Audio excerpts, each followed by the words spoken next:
Facebook, LinkedIn, YouTube, and Twitch, which Steve and I have both agreed we're too old for this shit, man. This is it's a young man's game, that Twitch. TikTok, do you TikTok? I do not. So I think at some point, you just said it, and Warren Buffett was a fan of this. You got to say no to stuff. Just okay, it's there, but I doubled down on LinkedIn. That's where I built my presence. That's where I have received great value in return. I listen, I learn. So I don't have to be everywhere. It's got to be pick and choosy. No, I'm in the same boat there. Well, welcome everybody. Thank you for joining us. It is the 11th day of May in the year 2020. I've been using that format since I started doing the live shows during the COVID around March 11th and March 13th. And it's fun to look back and I'm like, it is the 5th day of April. It is the 29th day of March. And like, we're just getting there. I'm joined by my man, Steve Nudelberg, who is in beautiful West Palm Beach. Yes, sir. Palm Beach. Yeah. Pretty close to my parents in Boca Vista over there in the retirement communities. Listen, but Steve is living large down there. Steve is somebody that I've admired for a long time, not just on this platform, but in this world that we live in sales and marketing. And we'll get into that in a little bit. So thank you everyone for joining us. We're getting queued up here. We got some folks coming on board, joining us on the POZcast Live. And today we're going to do a special live podcast recording. So this is something I normally do not live. I don't know what reason, but I usually just record them. But I thought it'd be fun to pull back the curtain and give you guys an opportunity to see how we do a proper podcast. If you have any questions, please ask them in the feed. We'll try to get them in it at some point. I usually don't do questions with a podcast, but why not? I mean, it's free form. We're creating content here and we're going to get it going. Yeah, I love what you're doing, man. It's you have put out some great stuff and you're getting out in front of it, which is really the name of the game these days, man. Create awareness for yourself and you are genuine and authentic, whether you like it or not. This is who you are. So it's congratulations. Great job. I appreciate it. So we'll get that going. So I'm going to count this in a second here. It'll also give me my timestamp when I go back and do my editing, if I'm going to treat this like a live show here. So we'll get it started. You ready? Let's roll. And I'll pretend I'm on camera. And when they're like 3. Hey, everybody, and welcome back to the POZcast, where I bring you the best and brightest from the world of business, marketing, and personal growth to help you harness your inner tenacity and drive your career forward. My guest today, Steve Nudelberg, is an author, expert sales trainer, biz dev expert, keynote speaker, and serial entrepreneur. And you may be familiar with his book and his podcast, Confessions of a Serial Salesman. I know he's got a new name for the podcast now. We'll get to that in a second. And his core philosophy is to ignite individuals and teams by enhancing their awareness about small yet powerful changes they can make instantly to instantly sharpen individual performance, making yourself as best as possible. That's what it's all about. And his specialty within organizations centers on creating daily sales processes, sales acceleration and development, along with social selling and relationships. I mean, relationships in the name of the game. And Steve and I are going to dig into that. We're going to talk about storytelling, conversation, pipeline development, all these critical roles and pieces of being awesome at sales and marketing. And I'm excited to talk to Steve about his career story, LinkedIn, working with his sons, and a whole lot more. So let's dig in. Steve Nudelberg, welcome to the POZcast, my man.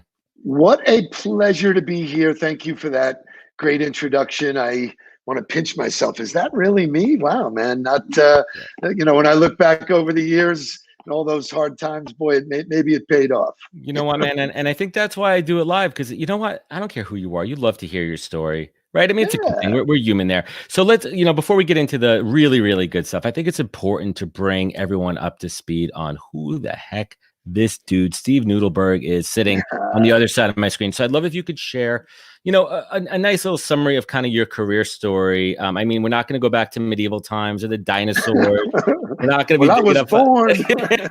But let's give everyone kind of a high level overview here, please. Yeah, I've been very fortunate that from as far back as I can remember, I put a lot of value in people. And if you want to be good in sales, you got to be good with people. So I grew up in a family of entrepreneurs. So I kind of learned that at the dinner table, it was loud, it was energetic, it was a review of the day. You had to perform every single day. So it was great. I really enjoyed it. I loved the pace. I gravitated towards it. My grandparents and my parents were in the ladies' shoe business. So I had fashion, I had sales, I had all of this stuff happening in front of me. And so I've been fortunate. I've gravitated towards opportunities where I can grow revenue. I became an entrepreneur, and it's really funny because growing up, I'm going to be 60 next month. When I grew up, the word entrepreneur didn't even exist, man. You know, it was like I just moved into a place where I wanted to control my destiny. I was always invited into opportunity where people said, hey, we got a challenge. We got to grow revenue. Can you help us do that? So my whole career has been littered with lots of failures and a couple of big home runs. And I've learned from every failure. And I love it. All along, the people that I've met, whether I was winning or losing, had equal value to me. And so I'm super blessed that, you know, like you said, I get to work with my sons now. I have unbelievable business relationships, some that we know together, some, you know, and, you know, if you look back and you can add value every single day, which 100%. Is what was our mantra, I do it and I get rewarded for it. Yeah. And, you know, I'm super happy, dude. I love it. That's awesome. Well, let's take it back to the Renegade Days. Tell us about the Renegade Days. Oh my God. So I was fortunate to represent a line of jeans back in the day called Edwin jeans, and most young people wouldn't know that. But that was like the first. Are they in the Z Cavarici? What era are we in? Are we in the Cavarici conversation? So I knew Jim Cavarici. Yeah. Jim Cavarici was an actual guy. His first name was Jim. I would never think that Cavarici's first name would be Jim. I thought it'd be like Antony or some kind of Italian. Jim. It's like Bob Cavarici. Okay, that's a fun fact. Right. Fun fact. That is so cool. I had no idea that you'd be bringing up that dialogue, but that's a perfect example of where, you know, I was, you know, working with a line of jeans. I covered the entire Southeast. I did most of my business with 2 major retailers, but I had to get in the car and I had to travel, and everybody thought it was really sexy, which is really a misnomer of most businesses. Yeah. It's not sexy. It's really about doing the reps and putting it.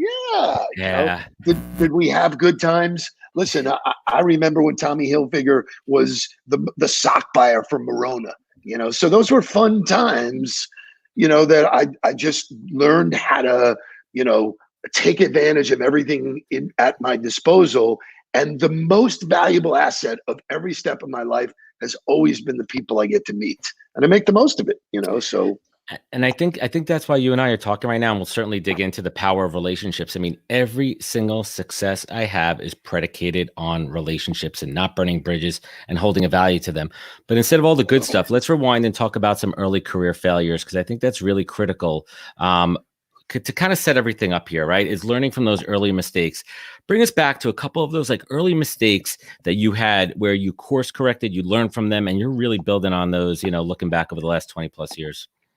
So, you know, my as I said, my parents were in the ladies' shoe business. They were ready to retire. I was ready to take over the business, and was really probably bigger in ego and stature than I was ready for. But I took it on. I realized I was not capable of dealing with circumstances, which happen in every business. There's always things that happen. The pandemic now is a circumstance. Exactly. I've dealt with so many in my career. I wasn't prepared to do that.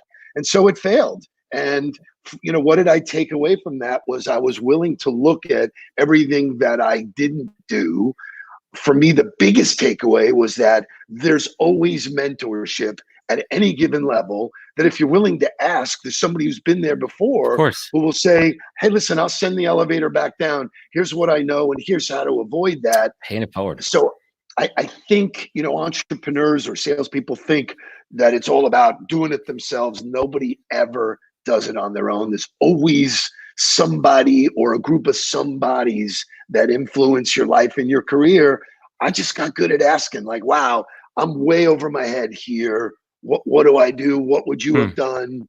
And so, you know, I think I put together what I think is a master's degree in life, the things I've learned. One of those is I'm insatiably curious. I really want to listen and learn, and Inquisitivity, being inquisitive is such an underrated, powerful skill in a human being, right? Being always asking the whys and the hows, and coming from a smart angle and a perspective of, I want to learn more. I want to know what this means.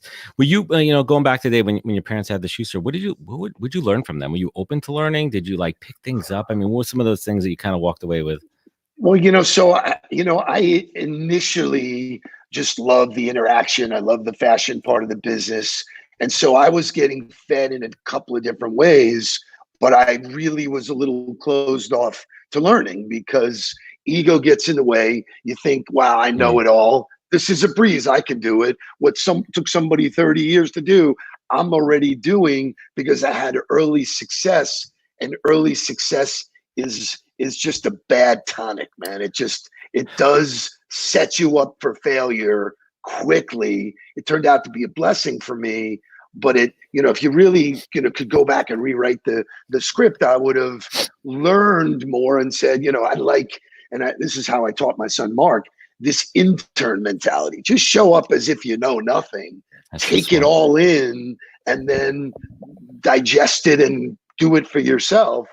And I'm that way to this day. I speak to people and I said, just basically educate me on why you think this is so great, and where are you positioning yourself? How did you get there? What's your passion? Simon Sinek made the why famous, but purpose has been, purpose and passion are two of the biggest drivers for success. Right. If you're doing something you hate, it's gonna be hard to be really good at it. Yeah, I mean, absolutely. But I want to kind of hit on something. I'm going to go off script for a minute here, right? And I want to talk about, I see it a lot with young folks where they, especially with social media, where they're getting like Insta famous, LinkedIn famous so quickly, and their ego is getting ahead of them, right? And they got some good wins, they're picking up, they're building up this social proof, but their ego is getting way ahead of them, and they're about to get shot down pretty quickly. Do you think these are lessons that they need to learn on the job right now, or is it something that they could do to course correct and be a little bit more humble and open to learning? So I think this pandemic is going to do lots of stuff, but I think there's going to be lots of learnings that come from it. And one of those is for younger people who are like, holy shit, what's happening? Like, the world is crumbling, 20 million people without a job, So I learned this early on, that whatever is just, it is for a short time. It's not forever. So you have to constantly be innovating, constantly be learning, constantly keep your eyes on the road ahead of you. And I think, to your point, some people get to a place where, and I think this was really true of me early in my career. Somebody gave me a book called Do What You Love and the Money Will Follow.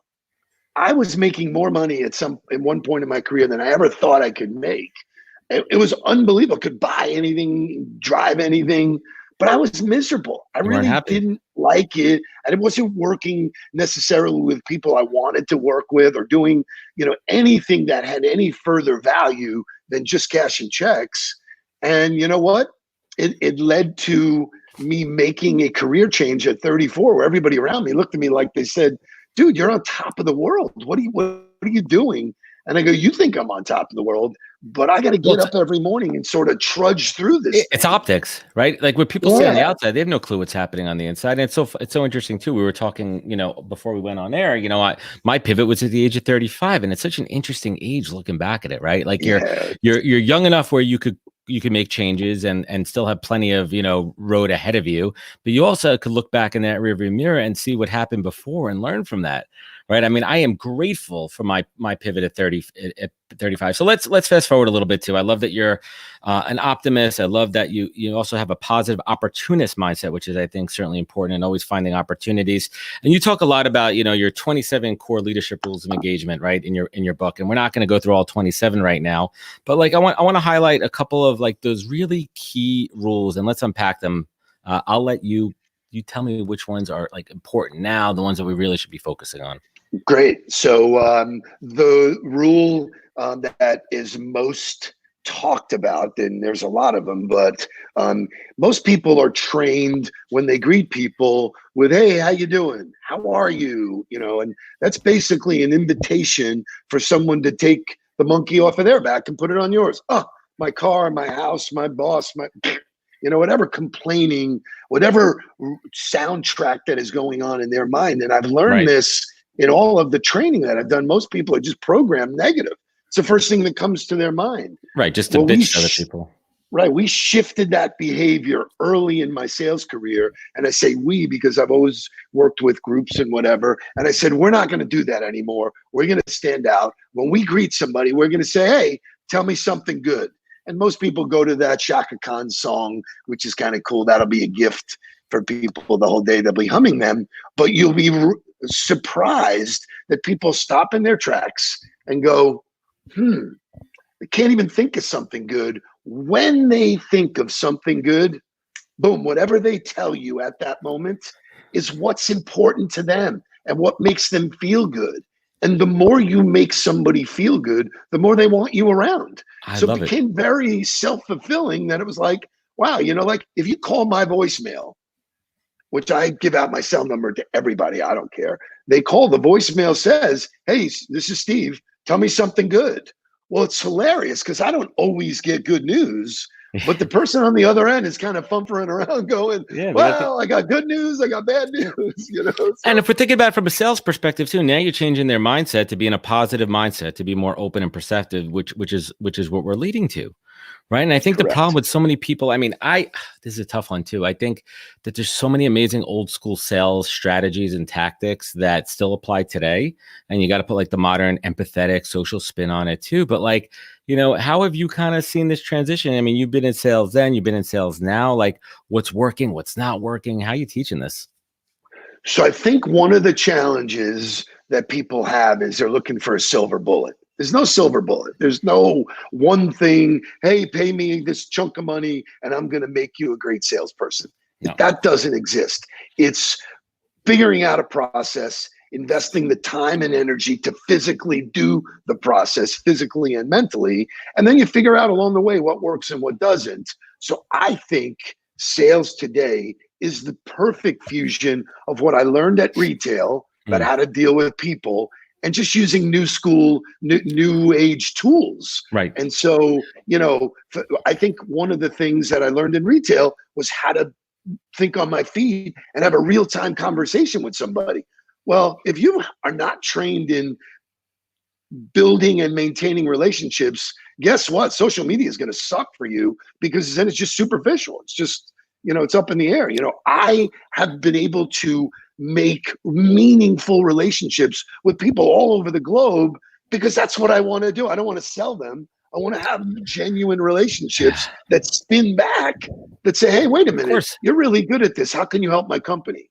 Yeah. The disconnect now on social media is everyone's going for these quick wins. They're going for these quick, short-term transactional. And I think that the idea of building a relationship, long-lasting conversations, don't go in for the sell right away. Learn what someone's pain points are. Be a solutions provider, right? Come up with solutions instead of going for the hard sell. I think that's being lost around a lot of the young people these days. Are you seeing that? Well, first of all, it's lost across everybody. I think this pandemic is pushing people into virtual relationship building with it, which is a skill set, and some people have it, some people suck at it. Some people suck at it, and they're going to have to get really good. But fundamentally, I legitimately don't care if I interact with you and you buy from me, because my mind is, and one of the rules in my book, which I wasn't going to talk about, but it's called the Paul Revere method. Paul Revere didn't go down the road saying, hey, I'm going to tell you the British are coming, but I'm not going to tell you. I just tell everybody, hey, listen, let's connect. Let's see how we, oh, you like the Mets? I like the Mets. Oh, you like a bagel? I like a bagel. Oh, we become friends. Two things can happen. You can buy from me, or you can turn me on to somebody who can. Exactly. Wow. Seems pretty simple to me. It's not rocket science. I don't get it. And have fun along the way. Some of the best relationships I have never bought from me, never will. doesn't matter. It's like, that's not the that's point of not it. how I'm keeping score, right? So it's like, and people need to understand the conduit concept, right? And that's something that I talk about too. And I think we're on the same page with that, right? Like, I may be connected with you, and you and I may never do an ounce of business, Steve, at all. But you're going to open me up, say, hey, listen, I just had a great show with Adam. He seems like a good dude. He's a recruiter. I'm going to introduce him to somebody else who might need his business, right? The conduit aspect of relationships is being lost. Well, people are looking so short term, only at that first connection. They're not looking at the second, the third, digging into people's networks. It's unbelievable. So, the paradigm shift is so significant. Most of the time when people introduce themselves, they tell you what they do. Hi, I'm an accountant. Okay. That puts you in the field with millions of other people that are accountants. What makes you different? So what social media allows you to do is to promote who you are, not what you do. And people buy from people they know, like, and trust. Pretty simple, basic, old school. Well, now you have so many more ways to create awareness for yourself. You 100%. created this podcast. You're putting out good stuff that has no sell associated with it other than, hey, I'm going to put out some good stuff so that you know who I am. It's branding. The time and patience it takes to do that without the immediate reward is really where the payoff is that you said, okay, cool. However long this takes, even if I never get a sale from it, it's good stuff. I'm meeting good people. We're putting good stuff out there. That's where, some people connect with me and the next message is, by the way, I have the best thing since sliced bread and you're perfect for it. You should buy it. I hate that. I should. I'm like, Why? what? Yeah. It's interesting too. I mean, I talk about the podcast a lot too, and I have a lot of people, the podcast is picking up speed. As I mentioned, we're approaching 100 episodes, I'm the guests, the audience, everything's building up, and people are telling me, look, what's your goal with the podcast? And I go, listen, you know what? I'm not pushing this thing to be a Joe Rogan, advertisers. That's not what I'm doing. For me, there's two things that come out of this podcast. One, I get to talk to great folks like yourself, and it's a learning opportunity for me and building relationships, right? Number two, it's a biz dev perspective from a branding angle, right? Everyone out there sees that I'm, showcasing this. I have my expertise. I have a platform for my thought leadership. And also I get to schedule and book business opportunities, business leads that otherwise would not respond to a cold email, a phone call, but they're more inclined to come on my show for an hour and talk to me like we are. And now we have a relationship, and that's what it's all about. I don't even keep it a secret because I want everyone to try this. It's hard to execute. Easy to say, hard to execute. Correct. But the barrier to entry is fairly low. Anybody could do it. Do a podcast. When I first started investing, so I had an agency for 25 years, very successful. We were in sports. We have lots of great relationships. We've sort of pivoted, or whatever the new sexy word is. We moved into different things that we did, but fundamentally we always had a value proposition.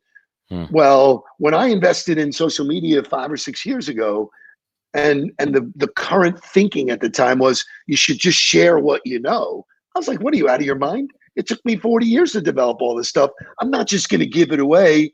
And you know what? The more I give it away, which I do every day, I am constantly giving everything I know. If anybody asks, I give it to them. The more they buy. It's like, wow, you want to talk about a shift? Give to get, which is the other rule in my book.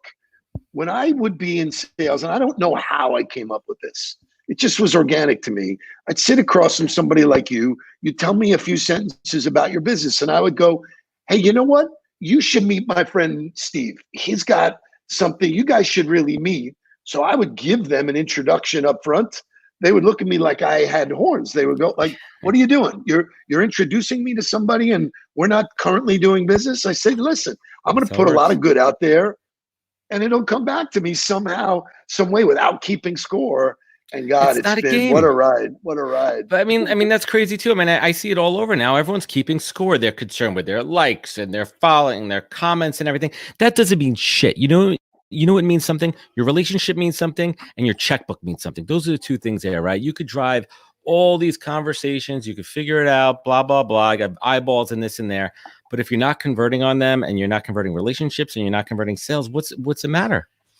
So you bring up an awesome point, lots of awesome points, and congratulations. I love what you're doing. You've done your homework and stuff like that. One of the biggest challenges that I faced early on when I was starting to coach people in sales management was they were like, how do you keep track of it? How do you know that somebody's actually doing the work? Because, I could see that they did 50 cold calls. I could see they knocked on 50 doors. That old trick, come back. There was some metric that was accepted, KPIs that worked. It took me a long time to create my own KPI to say, all right, I got to figure it out for me first before I can train somebody on it. And the KPI is, how many connections are you turning into conversations? And C2C is trackable. And you know what? By doing that, all of a sudden the funnel flipped upside down and business is inbound. Yep. I mean, I'm in sales for 40 years. Nobody ever knocked on my door and said, Steve, here's a bucket of money. Can you help us spend it? I mean, that was ridiculous. Happens all the time now. Happens all the time. Hey, I got a problem.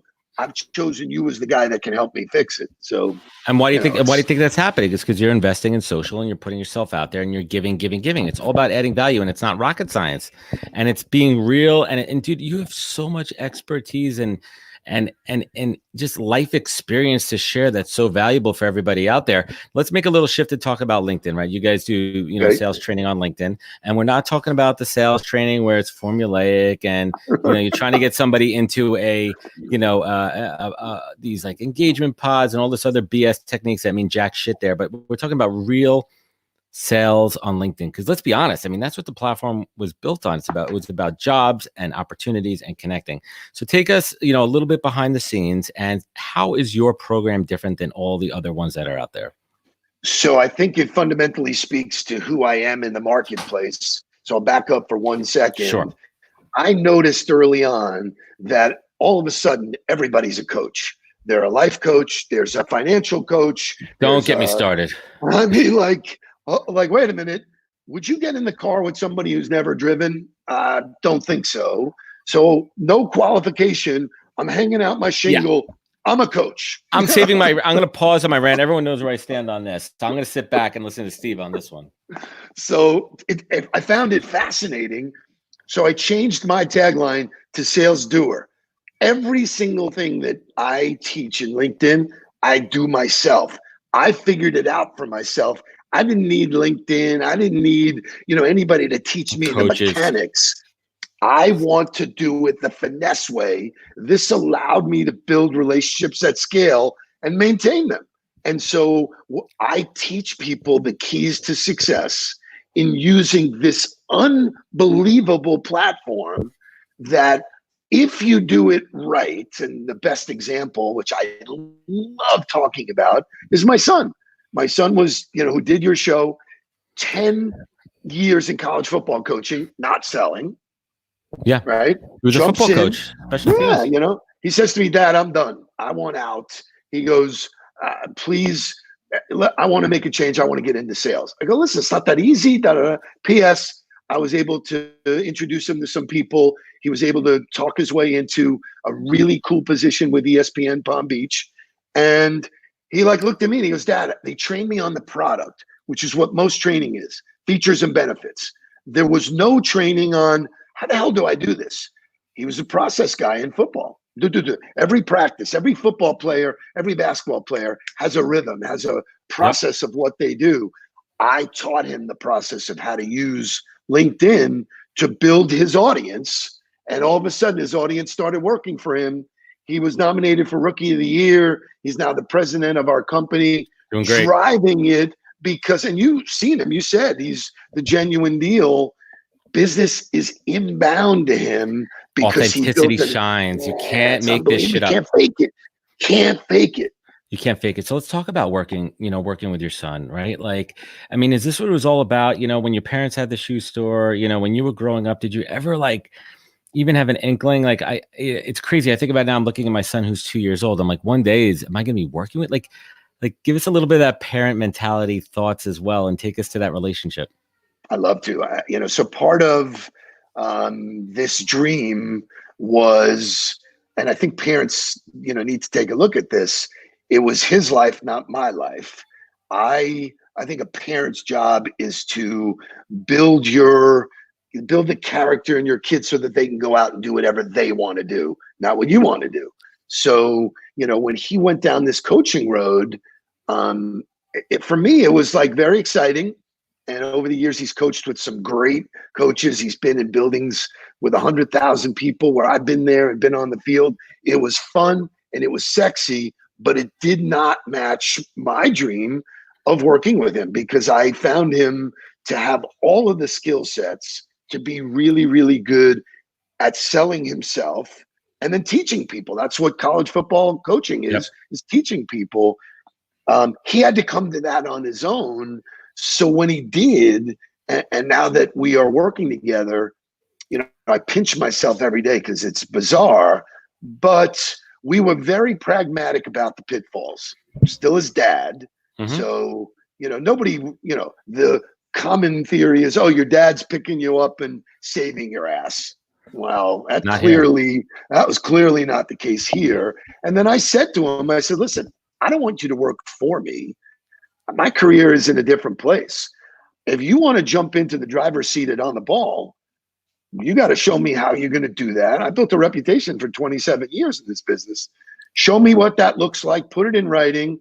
And so while I was doing my due diligence, he did his due diligence. I got calls after he went to his, people that I know and people I worked with and said, hey, listen, what's it going to be like for me to work with my dad? Man, I am hyper-driven, hyper-focused, and I don't make excuses. Well, if he was looking for a place to coast, this would not have been that. So we were very eyeballs open about what this could look like.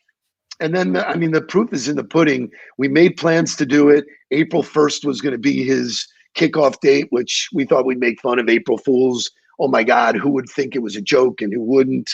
And then he looked at me a week before and he said, Dad, with this COVID stuff, he goes, my timing is so bad. And I actually told him, I don't agree with you. I think the timing is perfect because everybody's at the starting line now. Yeah, I agree. And he's shining now. But take us back to that first real fight that you guys had as working together.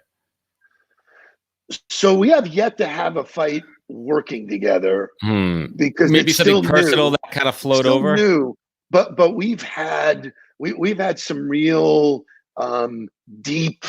They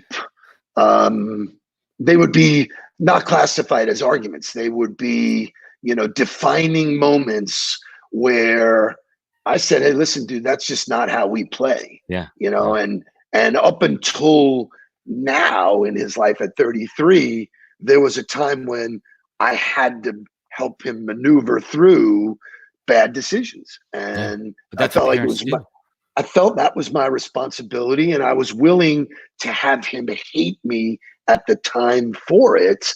And it brings me back to when I joined my dad's business. This is a really cool story. Yeah, we went to the show where all of the shoe manufacturers were showing.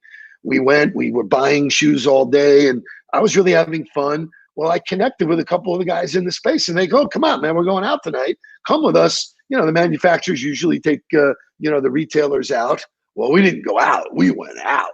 Right. Back when there was no cell phone cameras. Out. Things were much more fun without cameras around everywhere. Correct. That following morning, I was destroyed. Knock on my door. My dad's knocking on the door. And I said, I have a bad stomach. I'm not going to make it.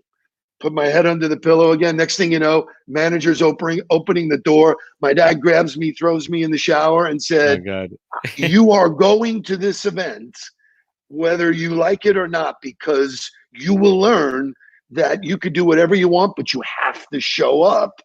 And literally that day, I'll never forget it because I was green and all the people I was out with were like kind of laughing at me. They go, dude, you're going to be okay. Step up, but rookie. It taught me a lesson. Step up, rookie. Well, I had to do that with my son. This is the way we play. We built a reputation for who we are, how we show up. And the people that know me know that I'm a man of my word. I have integrity. I have this thing called the say-do ratio. And if it's anything other than 1-to-1, so lots of people say shit all day long. Of course. It's easy to say, and then they think other people will forget. They don't. So if you're willing to look at your say-do ratio, if it's anything other than 1-to-1, I said this, I did this. I said this, I did this. If it's anything other than that, you're losing ground on in your own integrity. You're cheating yourself. And so that's how we are down the line. I 100% agreed with that. And I hold myself at such a high standard too, to be careful what comes out of my mouth to make sure that I could deliver on it. Right. And I always say under promise, over deliver. And it's really mindful about what you say to people and making sure that you could back it up with action in your personal life and in your professional life. A couple of quick things here from your son, Mark, who's chiming in, just talking about how you set the bar higher than anyone he could or whoever worked with. He also says, you guys have had some tough conversations throughout your entire life. So it's not anything new. You guys are in a place where you could have that, and open communication, which makes it a conversation and not a fight. And I think, that's a skill that applies to any piece of business, right? And I want to shift gears a little bit and talk about, leadership and, managing through a crisis. And it's not just about survival, but it's about, setting the tone, and really just being, having that, you're looking ahead, we're going to get through this, things are going to be different, but let's just get your approach on leadership here. So I tend to look at leadership through a personal lens first.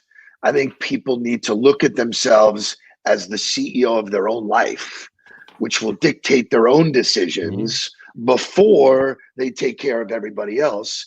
And when we used to fly, the first thing they told you is that if the mask comes down, put yours on first before you go taking care of everybody else. That was sort of a metaphor for me to understand.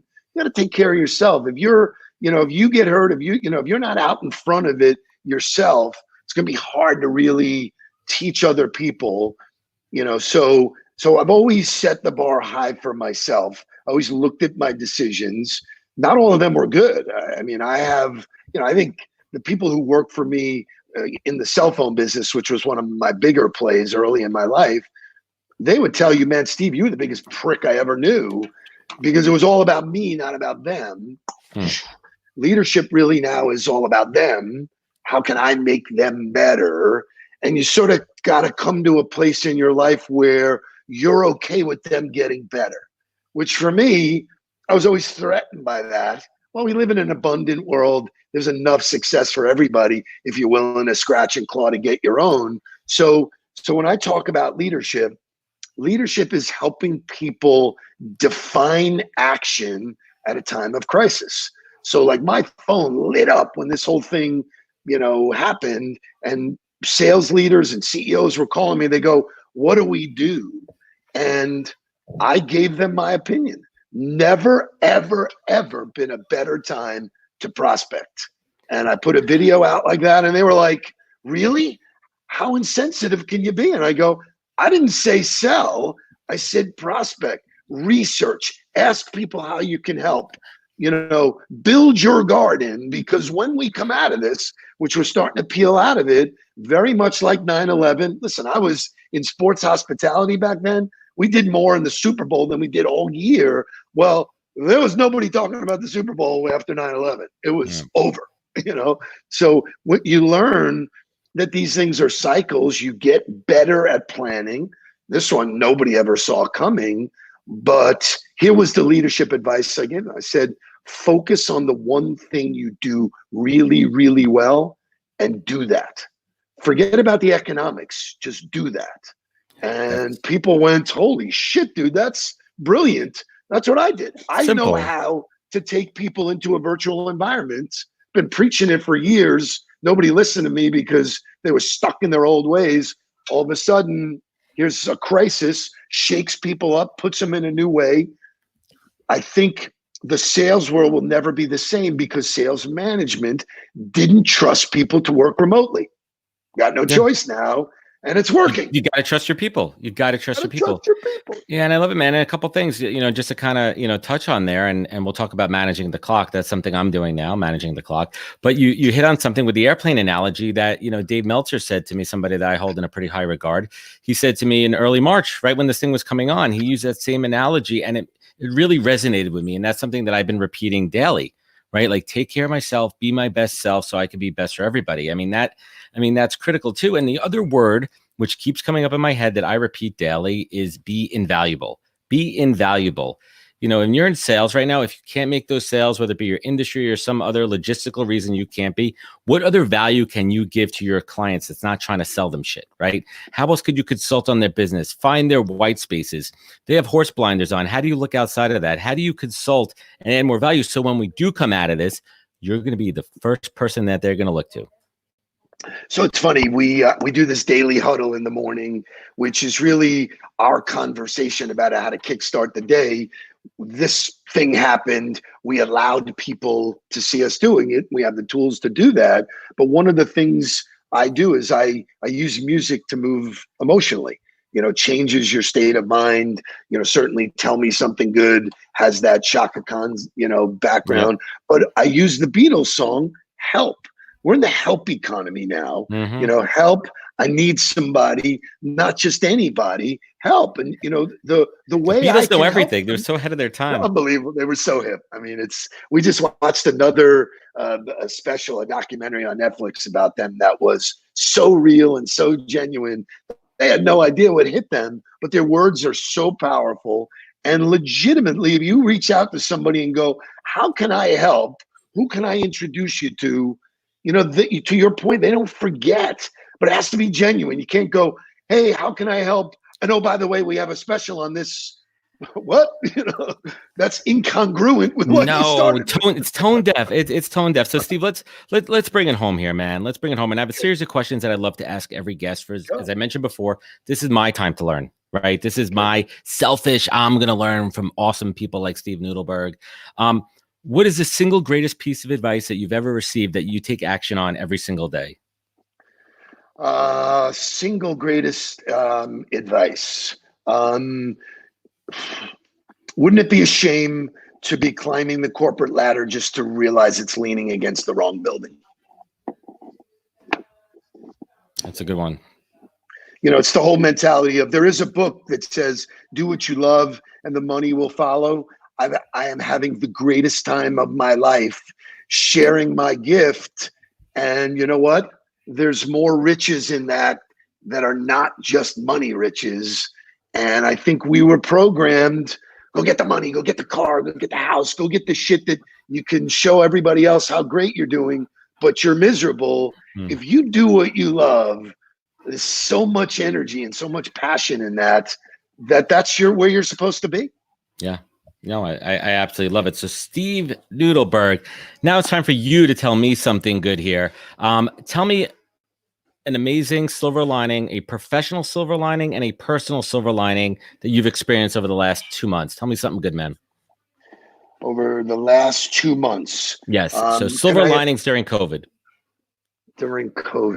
So you'll love this, being a New Yorker. I got... somebody reached out to me on LinkedIn.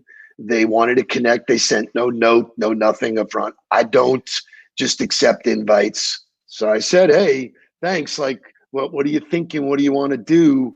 And he said, I saw some of the stuff you're putting out on LinkedIn. It's spectacular. I need somebody to kick me in the ass. And I want you to do that. And I was like, okay, why don't we set up a virtual coffee? Right. We did. I do it through Zoom, been doing it through Zoom long before this pandemic. And wouldn't you know, he's based in Denver. When we try and do it, his internet went out. He couldn't do it. We had to use the phone. Imagine this. The old phone call. Oh my God, we had to use the phone.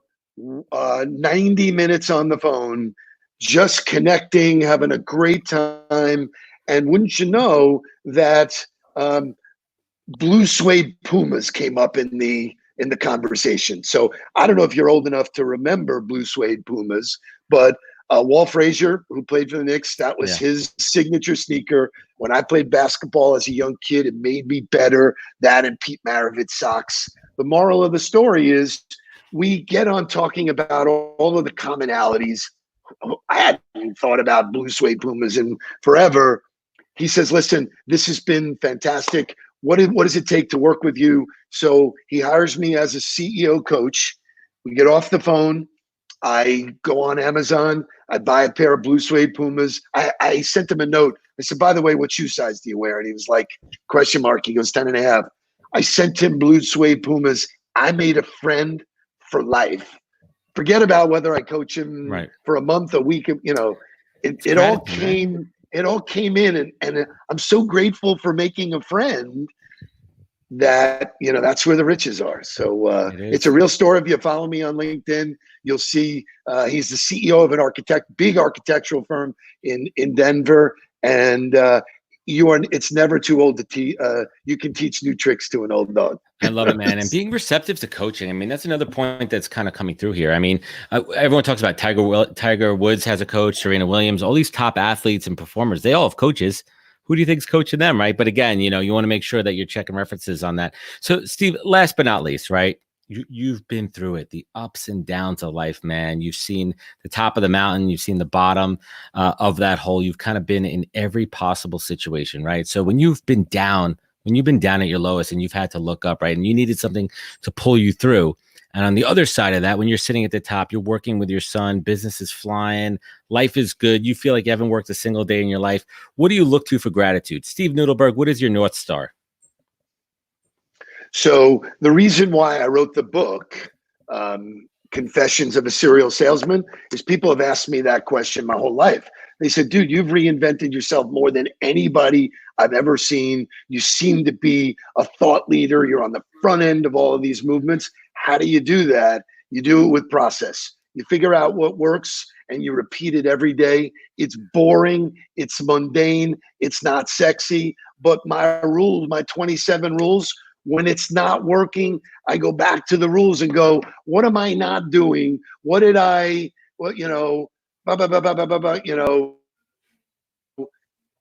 and it inevitably, it's something I'm eating or not eating, something I'm not doing. I wake up early. It's the first rule in the book. Early is different for everybody. But all of these rules are part of my process, that the further I get away from it. And if you ask any great athlete, if you ask Tom Brady at 41, how is he still able to play?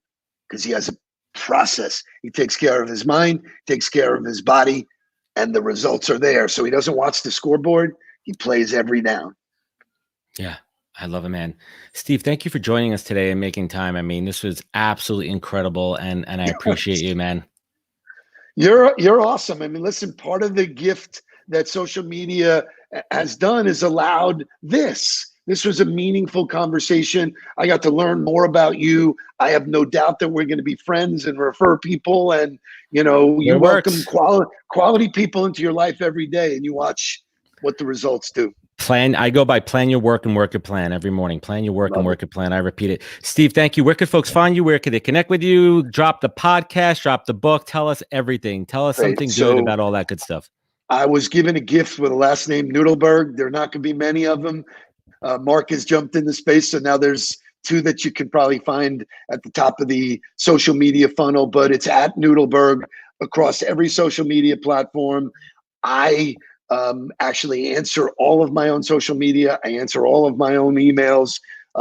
My phone number is posted in my contact information. So if you text me or call me, you're going to get me. And you know what? I give, and in return I get. So we do a morning daily huddle. There's no restrictions. Catch us on LinkedIn or on Facebook. We have a Facebook group where I post, more follow-up information. And then in the afternoons, I do a show called Tell Me Something Good, which you promised you would do. Yeah, we'll get to that. And it's a 15, 20-minute interview that's all about you. Tell me something good that's going on. There's too many other people talking negative shit. Just tell me good. Tell me something good. I love it, man. Steve Nudelberg, thank you for coming on with us today. I appreciate you, my man. Yes, sir. And everybody who's been joining us live, everyone who's going to be joining us on the replay and checking us out on the podcast, thank you for hanging out with us. You know where to follow us, all the social media channels, more episodes on www. I don't know if I said enough. POZcast.com.